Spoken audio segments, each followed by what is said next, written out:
Good day and welcome to another episode of False Bay TV.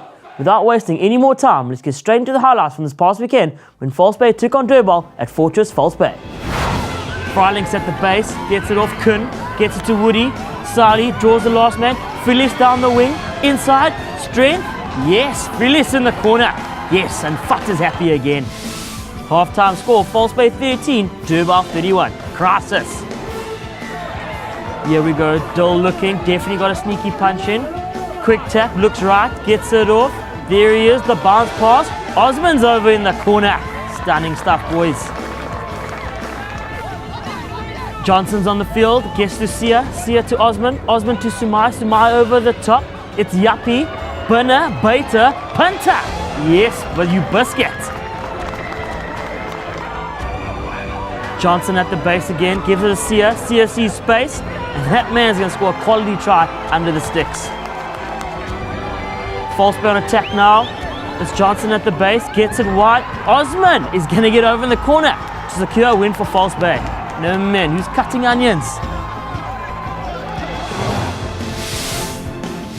And what a comeback by False Bay, taking it 37-34. This week's VSJ is proudly brought to you by Motorplan Direct. Extend your plan with Motorplan Direct. Keep moving. On this week's episode of VSJ, we have a False Bay legend, John Harris. Welcome to the show, John. Thanks very much, TV. Pleasure to have you. So just basically, what brought you down to False Bay? I was playing cricket at Claremont Cricket Club with your dad and Bingo and all those guys. Came to winter and I had nothing to do. And they said, come along to False Bay, which I did. And you've played rugby around the world. Do you want to tell us a little bit about that? Yeah, I've had the good fortune of spending a season in France and then the following season in Italy, learning other cultures, learning some other languages and spreading the word of rugby. Speaking about cultures, you want to let us know about anything you experienced back over in France or Italy? I think France was the one that really sticks in my mind. Villager legend Adrien Ross and myself played at a place called La Teste. The first home game, which was Sunday, was always our home game. We were playing and then we had to meet at 10 o'clock and we went for a 5-kilometer run through the forest. Now, running and me don't go well together. So that is a bit of a shock for me. And then we showered and changed and went into the clubhouse and we had a steak and chips for lunch and the guys were drinking wine, passing the wine around. At 3 o'clock we had to run onto a pitch and play a game of rugby. It was quite a shock. Perfect. And then obviously coming back, playing at False Bay, 93, you hung up your boots. You want to tell us about your involvement at the Bay since then? I think in 93 I had to stop because I had a back problem and I took over the under-20s because Johan Gerber was transferred. And I took over the 20s for half of that season. And the following year, I got involved and I was nominated onto the committee as club captain. Or please forgive me, it might be 94 that I was involved as club captain when Nick Mallet was with us in 94 and 95. So I played that role. And then after that, I realized that my back injury just needed some rest. And I needed some venting of frustration. So I went back onto the rugby field and played quite a pivotal role in growing the Jocks to the force it was. And then recently, since 2003, I have been involved in the new False Bay, if you want to call it that. And the rest is history. Is history, yeah. And tell us about some of the characters that have kept you around at False Bay. Oh, well, there are a couple. On the field, I still remember Craig Wilson, one of the most talented hookers I've ever seen in my life. He was someone who really, I mean, he could kick a ball 60 metres over the poles. He was prodigious. He really was and he was a strong hooker.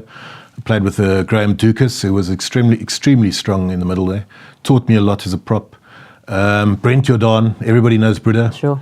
There were fantastic characters, Graham Gobbers.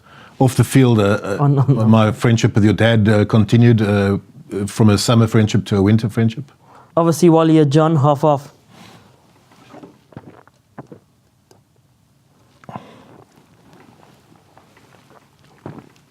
Absolute pleasure. Thank you, John. Cheers. Thank you. And this week's Kiss Clip of the Week is brought to you by that fabulous online furniture store, Marion Wells. You have a shoot! You have a shoot! You have a shoot! You have a shoot! You have a shoot! Nice Greg Goals! Oh, Greg Goals! Let's check out this week's False Bay Story Time. Must have been my second night at False Bay. Second night I walked in to the old False Bay when we still had cages above the bar. Yeah.